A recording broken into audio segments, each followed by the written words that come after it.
Reading aloud is more than just reciting the words on a page. Hi, I'm Nancy Frey, one of the co-authors, along with Doug Fisher, of the ASCD Educational Leadership column, Instructional Insights. Reading aloud is an important way to be able to foster reading comprehension and discussion. In the video that accompanies this column, you'll see two teachers, one in first grade and one in fourth grade, as they read aloud in an interactive kind of way with their students. Notice the kind of discussion, the cognitive thinking that's happening as they punctuate their read alouds with thought-provoking questions. Enjoy. And now it's time for an interactive read aloud. Let's read the learning attention as a community of one. Thoughtful readers, engage in interactive read aloud and use their knowledge to make predictions and answer questions about the text. During our module, our fourth module of the year, we've been learning about wild weather. And one of the types of wild weather that we've learned about is twisters. Kiki, what is one thing you know about twisters? One thing I know about twisters is that it spins around. They spin around. Lucas? Different words for it. Oh, there are different words for twister. Can you give us an example? Cyclone. Cyclone. Kirkland? Tornadoes are very dangerous. For example, because they can pick up buildings and cars. So another word, we have the word cyclone, which is a twister, and you mentioned tornado, which is another word for twister, correct? So I'll put tornado. We're going to be looking at making predictions because thoughtful readers make predictions before they read a text, but they also make predictions as they're reading the text. So what do you think this text is going to be about? A cyclone. Can you add on more? Just a cyclone?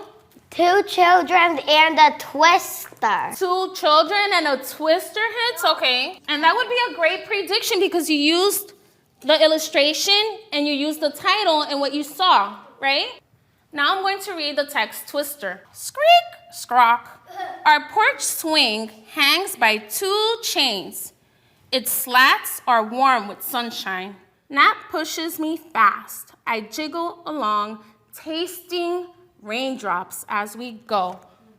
Based on the text and your knowledge, what do you predict will happen next? It will start raining harder, and a twister will start to form.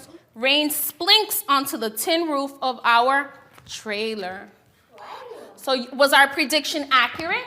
Yes. Yes, we said that it was going to start to rain harder. It skitters under an old pile of brush and tires. You see the rabbit running away. Why is the rabbit running? I think the rabbit is running because a tornado is forming.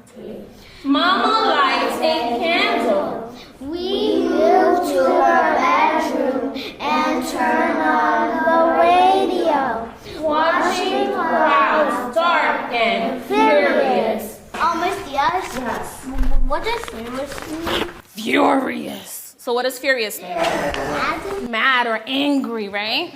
Why do you think Mom turns on the radio? To know what's going to happen outside. To know what's happening outside. Do you have something different, Lucas?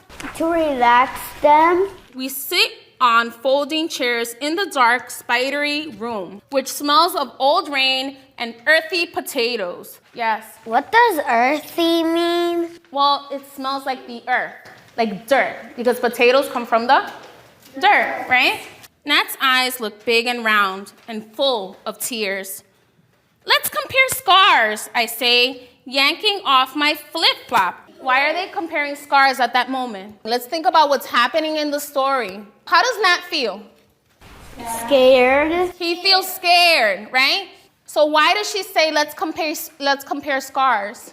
I think they are comparing scars to pass the time. To pass the time. And maybe she was trying to get his attention off of it. She was trying to distract him.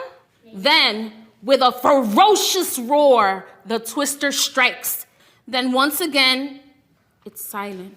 What do we think we'll see when we open the door. The tree branches are broken. So you think they're going to see everything that's broken, all the tree branches and the things that are broken? Mama, I turn towards Mr. Lyle, but the sight of our porch swing stops me. Hailstones sparkle like glittering diamonds and crunch under our shoes. I put one on top of my finger and pretend it's a ring. Look, he says, we're rich. Mama looks at us with our king and queen faces. Then a tear rolls down her cheek. Our porch swing makes a new sound, and now it swerves to the left. But we don't mind. Our porch swing can be anything we want it to be. Today, it is our throne. Why do you think the author wrote this story? To know what to do in case a tornado comes. And what should you do if a tornado comes, according to the story? Go into a cellar, go to a basement. Basement or a cellar, somewhere low, right? So I'm going to circle this.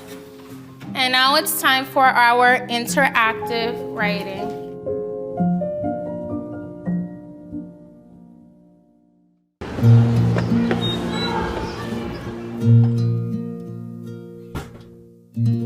My grandfather was a young man when he left his home in Japan and went to see the world. He met many people along the way. He shook hands with black men and white men, with yellow men and red men. What does it mean by red men? Interesting. I see scholars shaking their hands. Jovel. It actually means for like different cultures, different religions. And what makes you think that? I could see how they have like different kinds of clothes and stuff. Also, are all immigrants from the same place? No. Right? So let's consider that also. So the purpose of the interactive Read Aloud is to gauge students' understanding about the topic, in this case, immigration. Not only presenting new information, but tapping into their background knowledge, right? Seeing those personal connections, introducing it in a way that they can feel connected, either because they have family that have immigrated to this country, they have friends that immigrated to this country, they're surrounded by classmates that are immigrants, or because they're learning the information and now they're making sense of what our country is about. So having also, like when we think about our community, those students that have immigrated, you left friends over there, remember? Oh yeah. When you go back, it'll be nice to visit them, right? It brings you back to those old memories that you encountered with them. When you look at our community, whatever we present to our scholars, we want to make sure there's relevance. When there is that deeper connection and they could see themselves in the topic, you see growth. Not only they're acquiring information, but they're also inputting information of their own. But a war began. Bombs fell from the sky and scattered our lives like leaves in a storm. Vicky, can you read our question? How does the illustration help the reader understand the mood? So when we think about the mood, let's look at that image. Probably a little bit depressed because like that was their house that they were used to. And can I describe how?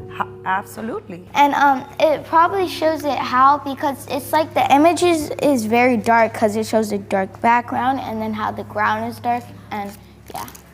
And I love how you're even thinking about the colors, right? Darkness. I think I know my grandfather now. I miss him very much. What does he mean? I think I know my grandfather now.